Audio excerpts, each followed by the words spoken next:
Assalamu alaikum. Bonjour à tous. Dans cette vidéo, je vais parler du théorème d'Ascoli-Arzela. Je donnerai quelques rappels de topologie sous forme de définition et proposition pour pouvoir énoncer ce théorème. Ensuite, je vais définir des opérateurs intégraux. Deux opérateurs, chacun est un opérateur intégral. Vous voyez, il y a une petite différence, mais les deux sont des opérateurs de type intégral. Et je vais montrer qu'ils sont compacts en utilisant le théorème d'Ascoli-Arzela. Et comme conséquence, on déduira que l'opérateur de Volterra est un opérateur compact.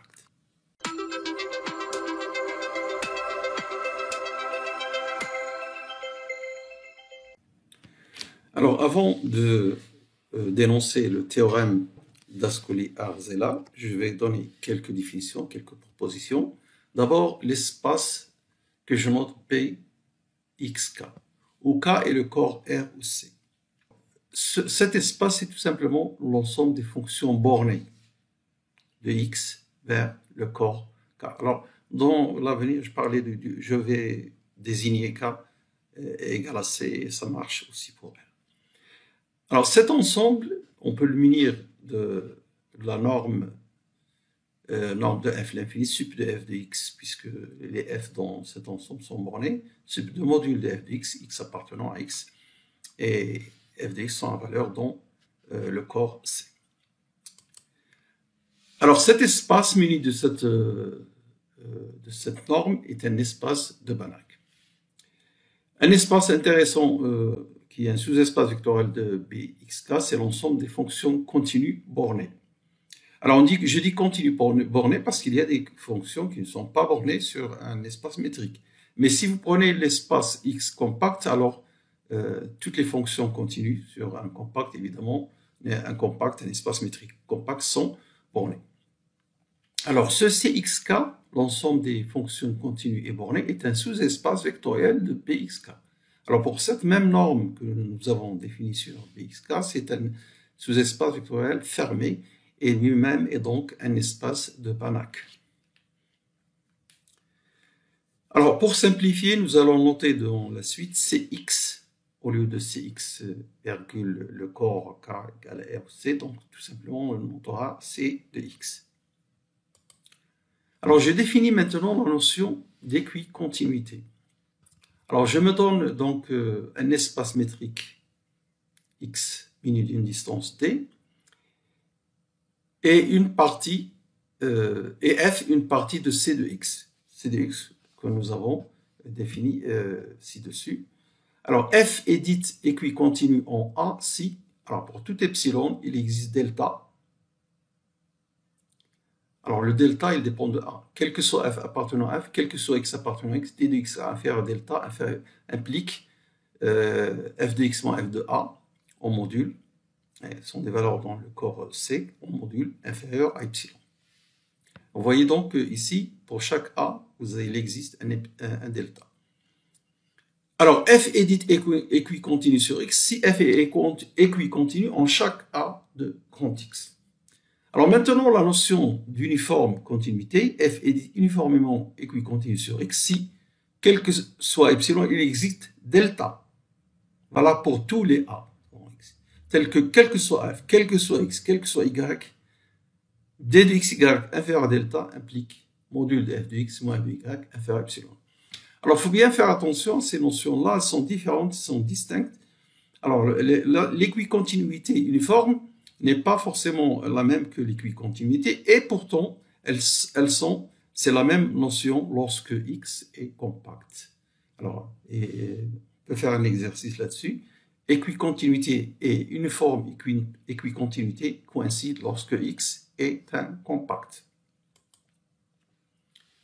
Alors, je vais rappeler maintenant quelques notions de compacité. Dans un espace métrique XD, un sous-ensemble A est dit relativement compact si son adhérence à barre est compacte. Nous avons déjà rencontré cette définition lorsque nous avons voulu définir un opérateur compact. Et d'ailleurs, je rappelle la définition d'un opérateur compact, définition 4.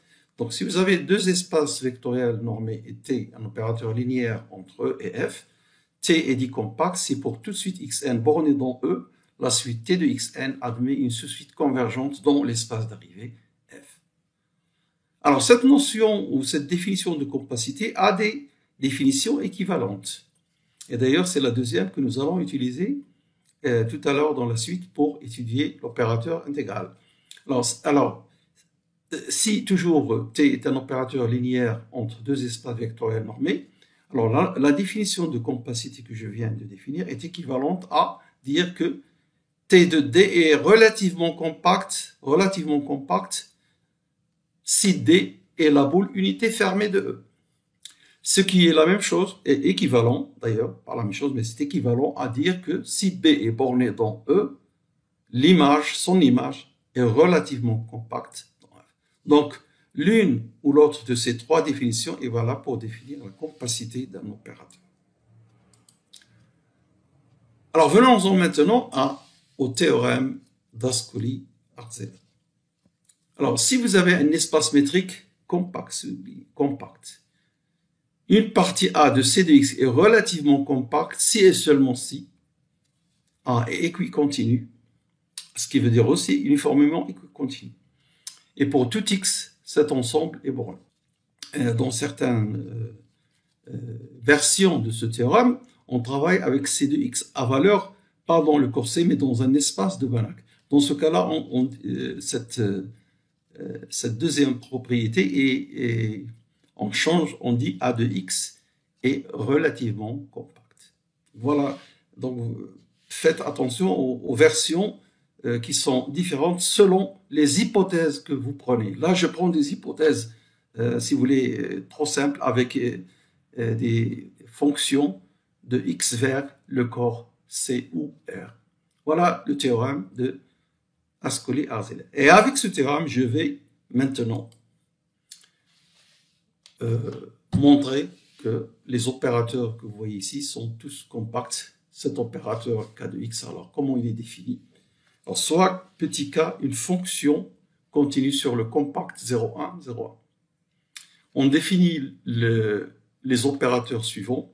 D'abord, k est défini ainsi. Donc, pour f dans C de 0x, fonction continue sur 0,1, je définis k de f qui est aussi une fonction continue sur 0,1, ainsi kf, k de f appliqué à x, c'est l'intégrale de 0,1, k de x, t, f de t, d de t. Cette fonction, pour cet opérateur, elle est appelée noyau de l'opérateur. Cet opérateur est appelé opérateur intégral. Certains l'appellent aussi opérateur intégral de Fredholm. Alors, j'ai défini un autre opérateur intégral. Il y a une petite différence. Mais là, c'est de 0 vers x. C'est la même chose là. Le K est aussi appelé noyau. Alors, je vais montrer que K et L sont des opérateurs compacts. On commence par l'opérateur K. Tout d'abord, il faut justifier pour K. Pourquoi K de F est une fonction continue. Alors, pour cela, il faut se référer au cours sur les intégrales dépendant d'un paramètre. L'intégrale de A à B de f de xt, d de t. X est une variable sur un compact ou sur un intervalle. La fonction est continue. Si f est continue, donc ça, il faut revoir ce cours-là, un cours de deuxième année de la fac, première année. Alors, donc, K de f est continu grâce à ces notions d'intégrale dépendante d'un paramètre. Et K est donc ainsi est bien défini. Pour f, K de f est continu, c'est bien un élément de l'espace C de 0, 1. Ce K, cet opérateur, il est linéaire. Sa définition, c'est ça. Et donc, vous voyez que la linéarité dépend de la linéarité de l'intégrale. K de f plus g, vous mettez f plus g ici, donc vous aurez ici f de t plus g de t, et vous pouvez écrire est égal kf de x plus k de g de x. Même chose pour d'ailleurs pour cet opérateur, également la linéarité. Donc, nous avons ici un opérateur linéaire de C de 0,1 dans lui-même. Alors cet opérateur, il est aussi borné. Si je prends un f quelconque, fonction sur 0,1, valeur dans C, la valeur absolue de kf de x, par définition, c'est ça. Et c'est inférieur à l'intégrale de la valeur absolue que je mets là-dedans. Alors ici, f de t, je peux le majorer par son sup. Parce que c'est une fonction continue sur un compact 0,1. Donc elle est bien majorée par ça. La valeur absolue de xt, alors ça c'est une fonction de deux variables sur le compact 0,1 croix 0,1. Comme c'est indiqué ici. Et donc, elle est majorée par m, où m c'est son maximum sur l'intervalle 0,1, 0,1. Le maximum existe, c'est son sup d'ailleurs, c'est la norme infinie de k. Alors, cette majoration fait que nous avons pour tout x, kf de x inférieur à une constante, je passe au sup et g, norme l'infini de k de f est inférieur à m que multiplie norme de f. La linéarité plus cette inégalité montre que l'opérateur k est borné, continue aussi, donc, et norme de k est inférieure à m. La dernière étape, c'est de montrer que k est compact. Alors, pour montrer qu'il est compact, qu'est-ce qu'il faut montrer? Il faut montrer que si B est la boule unité dans cet espace C01, il faut montrer que son image est relativement compacte. C'est ça que nous voulons montrer. Voir la définition que je vous ai rappelée tout à l'heure. La deuxième, j'ai donné 3 définitions équivalentes. A, B, c'est la définition B. L'image de la boule unité est relativement compacte. Et pour montrer qu'elle est relativement compacte, j'utilise le théorème de Ascoli-Arzela. J'ai 2 points à vérifier. Que KB est équicontinu et que cet ensemble, les images, lorsque G parcourt cette famille, c'est-à-dire K de F, lorsque F parcourt B, c'est borné. Or, ceci est vrai d'après quoi? Vous voyez que Kf de x est inférieur à m que multiplie norme de f. Hein, norme de f. Mais lorsque f parcourt la boule unité, norme de f est inférieure à 1. Donc tout ça est inférieur à m. Et, étant donné que f en norme l'infini est inférieur à 1. Donc vous voyez bien que ceci est borné par m. D'après l'inégalité. Alors quelle inégalité? J'ai dit 2, mais 1 c'est beaucoup plus net. Hein, aussi, 1 ou 2. Indifféremment, toutes les deux nous montrent que ceci, que le point numéro 1 est réalisé. Maintenant, l'équicontinuité de cette famille. Alors, le noyau K étant une fonction continue sur le segment 0,1, 0,1, qui est compacte, donc elle est uniformément continue. Donc, pour tout epsilon, il existe delta supérieur à 0. Pour tout xy qui vérifie cette inégalité, x moins y en module inférieur à delta, en module parce que là, nous travaillons x, y sont dans 0,1, donc c'est bien le module. Inférieur à delta implique k de xt moins k de yt en module est inférieur à epsilon. Alors, cette équicontinuité va entraîner la chose suivante. Alors, si vous prenez un f quelconque dans B, dans la boule unité de l'espace C de 0,1, et vous prenez xy dans 0,1 qui vérifie cette inégalité. Alors, on aura kf de x moins kf de y. Regardez la définition. Cette intégrale moins cette intégrale. Je mets tous sur une même intégrale et je majore. Le module de l'intégrale est inférieur à l'intégrale du module. Donc, inférieur à ça. Alors, f est dans B. Donc, ceci est majoré par 1. Ceci est majoré par 1. Et ceci est majoré par epsilon parce qu'on a choisi x moins y inférieur à delta. Finalement, tout ça est majoré par l'intégrale de epsilon égale à epsilon.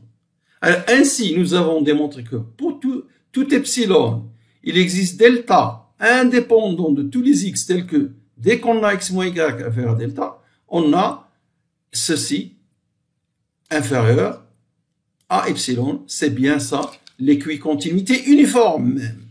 Et on conclut par le théorème d'Ascoli-Arzela que Kb est relativement compact et l'opérateur K est compact.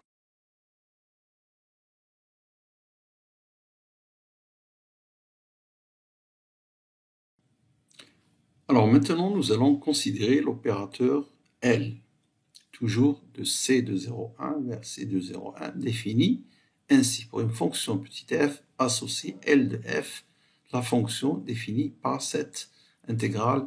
Le petit k ici est la fonction définie sur le produit cartésien 0,1 fois lui-même, est une fonction continue sur ce produit qui est compact puisque c'est produit cartésien de deux intervalles fermés de R. Alors nous allons voir, nous allons démontrer que L est aussi compact comme on l'a fait pour grand K. Alors comme tout à l'heure, comme pour K, L de f est bien défini. Alors j'ai dit tout à l'heure le cours des intégrales dépendant d'un paramètre, mais c'est plus précisément c'est le cours sur les fonctions définies par des intégrales. Lorsqu'une fonction est définie par une intégrale définie qui dépend de x et de t, t la variable d'intégration et x le paramètre, alors on étudie la fonction, sa continuité, sa dérivabilité, etc. Donc LDF, elle est bien définie. On va voir ce cours dont j'ai parlé. Et d'autre part, la linéarité de L, comme pour K, vient de la linéarité de l'intégrale. Alors maintenant, nous allons montrer que L est un opérateur borné. Alors, je prends un f quelconque dans C01. Alors, son image, L de f, appliquée à un point x quelconque. Alors, ici, c'est x quelconque. Vous aurez ceci est inférieur.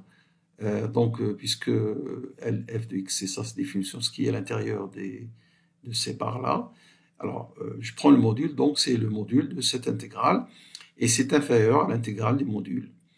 Et puisque on intègre une fonction positive, donc c'est inférieur à l'intégrale de 0 à 1, puisque 0 à 1 contient l'intervalle 0x. Et là, je majore k par son sup, m, qui est là. C'est plus précisément le max de k sur 0,1, puisque k est une fonction continue sur ce compact, elle atteint bien un maximum, que je note aussi la norme infinie de petit k tout simplement. Et f est inférieur à son sup sur 0,1. Donc nous avons cette intégrale est inférieure à l'intégrale de 0,1 de ces deux constantes qui donne cette constante elle-même, m fois norme de f. Ceci pour tout x. Alors vous passez au sup et vous trouvez ça, norme de L de f, l'infini, inférieure à cette constante m fois f en norme l'infini. Alors, la linéarité de L plus cette inégalité montre que L est un opérateur continu, borné, et sa norme, la norme de L est inférieure à 1. Alors maintenant, nous allons montrer que L est compacte en utilisant le théorème de d'Ascoli-Arzela. Alors, nous allons considérer la boule unité dans l'espace C de 0,1. Je note tout simplement B, la boule unité fermée. Alors, si je n'ai pas dit ici, c'est la boule unité fermée. Alors, donc, je vais corriger ça tout de suite. C'est la boule unité fermée que je prends.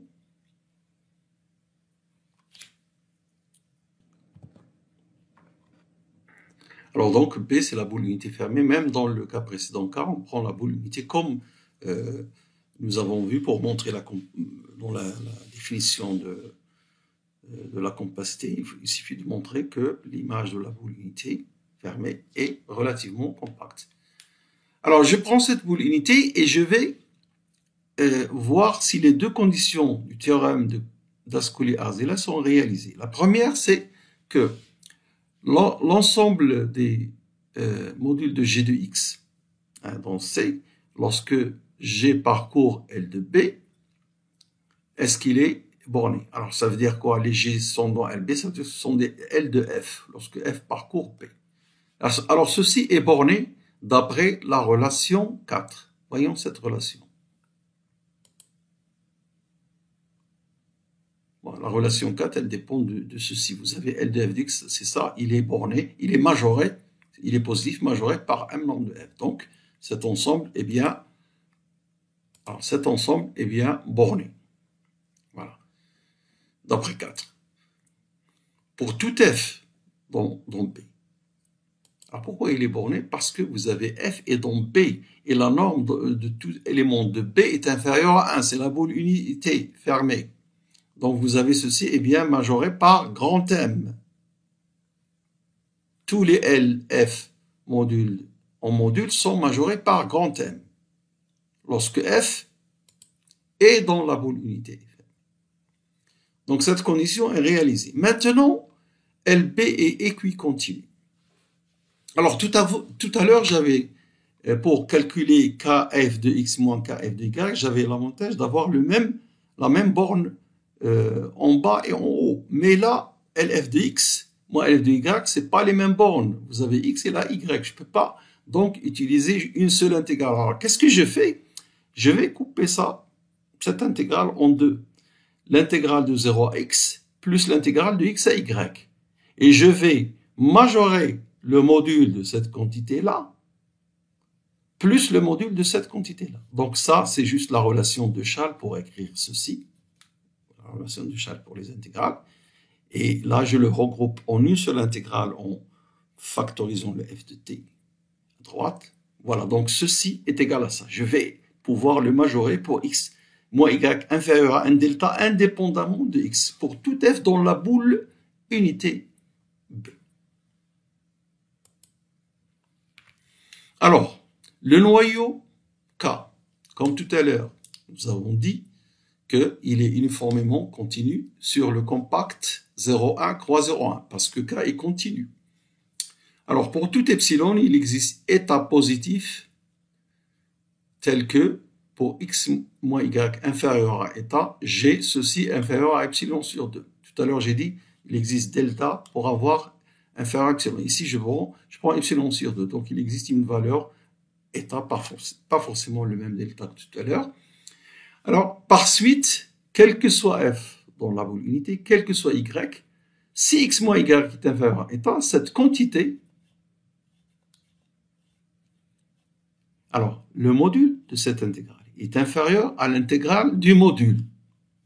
Alors, j'intégrale de 0 à x, donc je devrais écrire de 0 à x. Pardon. 0 à x. Voilà. Donc, l'intégrale du module. Mais comme ceci est positif, l'intégrale de 0 à x de cette quantité est inférieure à l'intégrale de 0 à 1. Donc, c'est pas la peine que j'écrive deux étapes. Alors, je l'écris en une seule étape. C'est inférieur à ça. Alors, ça, c'est majoré par epsilon si x moins y est inférieur à état. Pardon, c'est inférieur à epsilon sur 2. Et f de t est inférieur à 1 puisque f est dans la boule unité. Donc, l'intégrale de quelque chose qui est inférieur à epsilon de 0 à 1 est inférieur à epsilon sur 2. Je répète, l'intégrale de quelque chose qui est inférieur à epsilon sur 2 fois quelque chose qui est inférieur à 1, donc sera inférieur à epsilon sur 2. Donc, nous avons démontré qu'il existe état tel que si x moins y est inférieur à état, nous avons ce module est inférieur à epsilon sur 2, quel que soit f dans B, quel que soit f dans B. D'autre part, alors maintenant nous allons considérer cette intégrale-là, celle-là, en module. On va la majorer aussi pour x moins y inférieur à une valeur assez petite, une valeur donnée.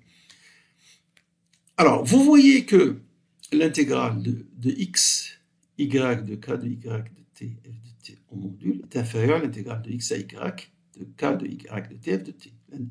Le module de l'intégrale est inférieur à l'intégrale du module. Et comme tout à l'heure, alors le k il est inférieur à son sup, qui est m, là je rappelle, où est-ce que je l'écris? M, le sup de k. Lorsque x, y ou xt parcourt le produit cartésien 0,1 fois lui-même.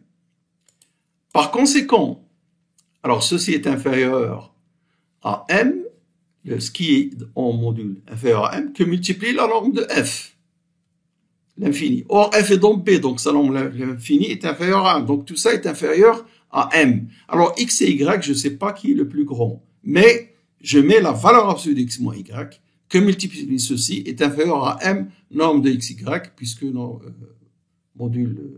sup de f est inférieur à 1, étant donné que f est dans la boule unité. Alors, pour avoir ceci inférieur à epsilon, il suffit de prendre x moins y inférieur à epsilon sur 2m. Alors, vous pouvez dire, et si m est nul, alors si m est nul, qu'est-ce qu'on a? K est nul, petit k est nul. Donc, l'opérateur, c'est l'opérateur nul. Donc, le cas m est nul, c'est trivial, l'opérateur nul. Donc, m est non nul, et on a, donc, dès que x moins y est inférieur à epsilon sur 2m, nous avons cette quantité est inférieure à epsilon sur 2. Alors, qu'est-ce que je vais faire? Je vais prendre l'inf de eta, que j'ai trouvé ici, et de epsilon sur 2m, pour avoir cette majoration, inférieure à epsilon sur 2, et cette majoration, inférieure à epsilon sur 2, dès que x moins y est inférieur à cette l'inf de eta et de epsilon sur 2. Alors, je l'écris ici. Je pose delta égale l'inf de eta sur epsilon sur 2m. Alors, si x moins y est inférieur à delta, les deux inégalités précédentes sont réalisées. La première, inférieure à epsilon sur 2, si x moins y est inférieur à eta, donc si x moins y est inférieur à delta, et la deuxième, également inférieure à epsilon sur 2, puisque delta est plus petit que epsilon sur 2m. Donc, si x moins y est inférieur à delta, ce module est aussi inférieur à epsilon sur 2. Faites la somme et vous trouvez donc, nous avons démontré pour epsilon quelconque qu'il existe delta. Si x moins y est inférieur à delta, alors cette LF de x moins LF de y est inférieur à epsilon. Et c'est ça l'équicontinuité, et même l'équicontinuité uniforme de L de B. Donc, je conclus maintenant, parce que les deux conditions sont vérifiées, les deux conditions que vous voyez là. Alors, je conclus par le théorème de Ascoli-Arzela que L de B est relativement compacte. L'image de la boule unité fermée par L est relativement compacte. Alors, d'après la définition de la compacité, alors L est compacte. Alors, une dernière question, l'opérateur de Volterra est compact parce que lui, ce V, il rentre dans le premier cas, le cas, grand cas. Alors, nous allons revenir à la définition de cas. Vous voyez que dans cet opérateur, si vous mettez petit k égale la fonction identiquement égale à 1 fonction constante, vous retrouvez cet opérateur que j'ai noté. V, c'est l'opérateur de Volterra. Donc, il est compact comme conséquence de la première propriété, quand K est compact. Voilà, cela termine cette séance. Je vous dis merci de votre attention et à la prochaine, Inch'Allah.